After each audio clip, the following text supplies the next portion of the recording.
আসসালামু আলাইকুম। আশা করি সবাই ভালো আছেন। আজকে শুক্রবার, আমার সাপ্তাহিক ছুটি আজকে। তো আজকে আমরা আসলে কথা বলবো গ্রিক সাইপ্রাসে থাকা খাওয়া বাবদ কত টাকা খরচ হয় মাসে। শহর টু শহর ভেদে এটা পার্থক্য হয়ে থাকে এবং আমি আসলে কীরকম বাসায় থাকি, যেটা আমার হোটেল কর্তৃপক্ষ আমাকে দিয়েছে। তো চলুন টোটাল বিস্তারিত বিষয়টা আমরা আজকে দেখি এবং জেনে নিই। আমি এখন রুমে ঢুকছি। আমি আপনাদের পুরোটাই এখন দেখানোর চেষ্টা কার্ড পাঞ্চ করলাম। এই আমি রুমের ভিতরে প্রবেশ করছি।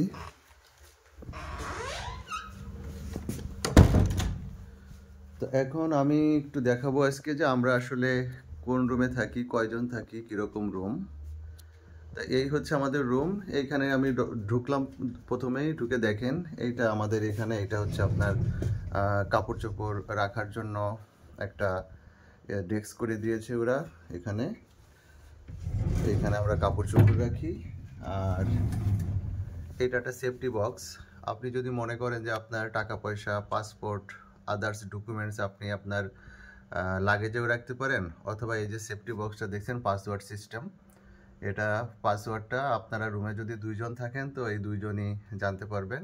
এবং এটা হাই সিকিউরিটি আর কি, খুবই চমৎকার, একদম পুরো এটা স্টেনলেস স্টিলস দিয়ে তৈরি করা।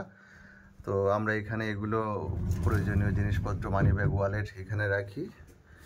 এই হলো আমাদের বাথরুম। এই মোটামুটি চলে আর কি। এইখানে গোসল করতে হয়, এই যে টাওয়েল সব দিয়ে আছে। এটা এখন আমি আপনাকে এই দিকে আসি একটু। এইটা হচ্ছে দুইজন থাকি আমরা, এখানে আমার কলিগ থাকে আর এইখানে আরেকজন আমি। তো এই হলো অবস্থা রুমের টোটাল স্ট্রাকচার। তো দেখাচ্ছি আপনাদেরকে। এইখানে ছোট্ট একটা ফ্রিজ আছে এর ভিতরে। এই হলো ফ্রিজ, এই যে। আর এই একটা ড্রয়ার আছে এইখানে। এইখানে একটা চেয়ার, এই একটা চেয়ার আছে। এখানে ছোট্ট একটা টেবিল আছে। ওই বেডের সাথে ওই পাশে আরও একটা ড্রয়ার আছে, ওইখানে আরও একটা ছোট্ট টেবিল আছে। আর এটা হচ্ছে আমাদের আয়না টোটালি। এইখানে দুটো ড্রয়ার আছে, আমি আপনাকে দেখাচ্ছি টোটাল ফ্যাসিলিটিগুলো। এই একটা ড্রয়ার, এই আরও একটা ড্রয়ার আছে এইখানে। আবার এইখানেও একটা ড্রয়ার আছে, যে এইখানেও আমরা জিনিসপত্র রাখি।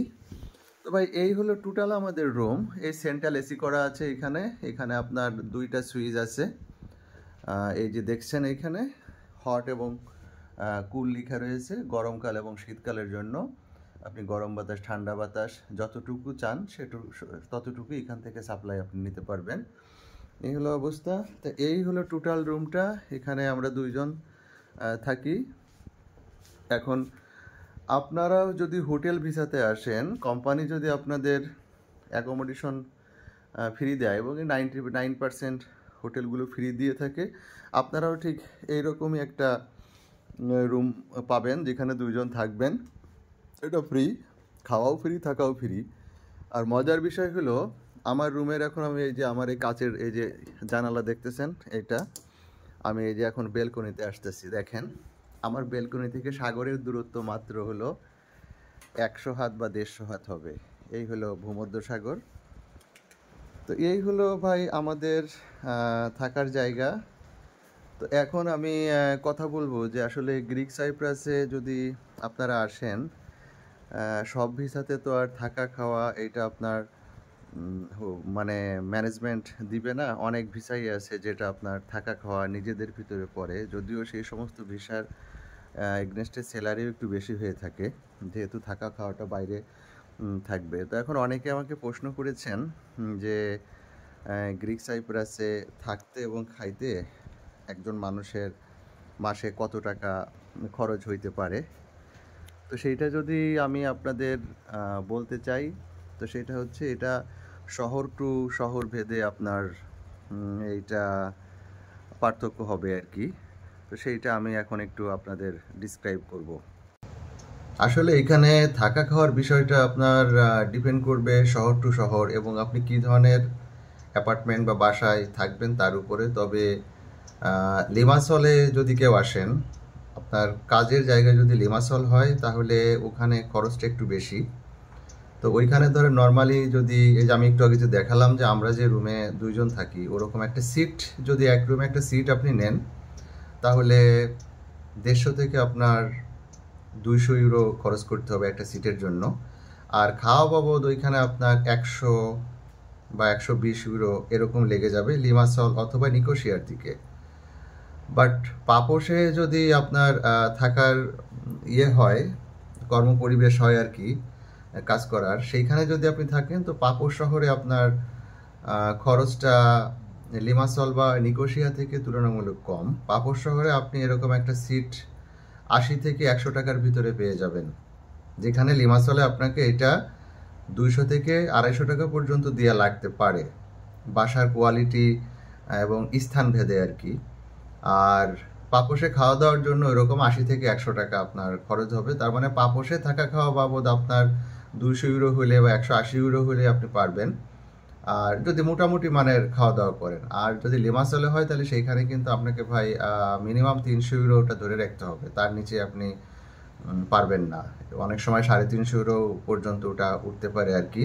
এই হলো বিষয়। ইভেন আয়নাপার ওদিকেও থাকা খাওয়াটা অনেকটা পাপোসের মতো, কিন্তু লিমাসল একটা বাণিজ্যিক শহর এদেশের, আর নিকোসিয়া তো রাজধানী। আপনারা জানেন, কেউ কেউ হয়তো বা জানেন না, জানাই রাখলাম।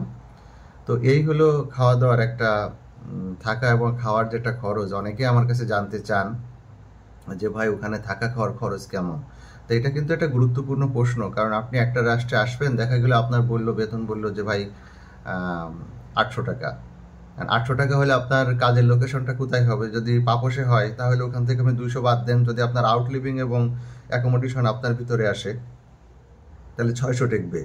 আর যদি সেম বেতনে আপনি লিমাসলের দিকে যান তাহলে কিন্তু ওখানে 300 বা 350 চলে যাবে। তার মানে ওইখানে আপনার টেকবে কিন্তু 500 অথবা 450 এরকম। তো এই কিছু বিষয় আছে, এই জন্য যারা আসবেন আপনার কোন শহরে এটা পড়তে পারে সেটা একটু জানার চেষ্টা করবেন, যাদের মাধ্যম দিয়ে আসবেন তাদের ভিতর দিয়ে। আর বেতনটা কত এবং থাকা এবং খাওয়া এটা নিজের ভিতরে না কোম্পানির ভিতরে, এটা একটু জেনে আসলে পারে তাহলে আপনি টোটাল কস্টিং বাদে মাস শেষে কত টাকা আপনি বাংলা টাকায় কনভার্ট করে কত হাজার বা কত লাখ টাকা আপনি রাখতে পারবেন সেটা কিন্তু আপনি আসলে অটোমেটিকলি বুঝতে পারবেন। হ্যাঁ, তো বাংলাদেশে যেমন আপনার গুলশান, বনানী, মোহাম্মদপুর, আবার আরও কিছু ঢাকা শহরে অনেক জায়গা আছে, আবার ঢাকার আশেপাশে যে কিছু জায়গা আছে। তো যেখানে যেমন বাসা ভাড়া, লাইফ লিডিং কস্টের ভিতরে পার্থক্য আছে, এরকম শুধু তাই না, ঢাকা শহরে যে কস্ট আছে, আমার বাড়ি মাগুরাতে, আমার মাগুরার শহরে কিন্তু একই ফ্যাসিলিটির বাসা নিয়ে থাকতে গেলে আমার কস্টিংটা কম আছে। তো এখানেও এরকম, যার যেখানে কর্মপরিবেশ হবে সেইখানে সেই শহরের রেট অনুযায়ী আপনার বাসা ভাড়া এবং দ্রব্যমূল্যের দাম তো মোটামুটি সেমই, বাসা ভাড়াটাই আপ ডাউন বেসিক্যালি একটু বেশি করে থাকে আর কি। তো এইটা হচ্ছে বিষয়। তো এটা নিয়ে হেজিটেট করার কিছু নাই। আমরা চাই যে আপনারা ভালো একটা মাধ্যম দিয়ে যোগ্যতা সম্পন্ন হয়ে আপনারা এখানে আসেন। আসার পরে মোটামুটি যদি ভালো করতে পারেন একটা পর্যায়ে হয়তো ভালো একটা পজিশন তৈরি করে নিতে পারবেন বলে আশা করি। তো ঠিক আছে, এই পর্যন্তই। অ্যাকচুয়ালি আজকে ভিডিওটা তৈরি করেছি এই অনেকেই প্রশ্ন করতেছিলেন যে বাসা ভাড়া, থাকা, খাওয়া এগুলো খরচ কত। তো ইন্ডিভিজুয়ালি অ্যান্সার না করে আমি জাস্ট একটা ভিডিও মেক করে ফেললাম যাতে আপনারা বুঝতে পারেন, আর পাশাপাশি আমি গরিবানা পক্ষে কতটুক জায়গায় কীরকম ফ্যাসিলিটি নিয়ে থাকি সেটা একটু দেখানোর চেষ্টা করলাম আর কি। তো ধন্যবাদ, সবাই ভালো থাকবেন। রিকোয়েস্ট থাকবে যারা চ্যানেলটি সাবস্ক্রাইব করেছেন তাদেরকে ধন্যবাদ, আর যারা এখনও করেননি যদি তথ্যগুলো ভালো লাগে তাহলে কাইন্ডলি চ্যানেলটি সাবস্ক্রাইব করে লাইক কমেন্টস করে পাশেই থাকুন।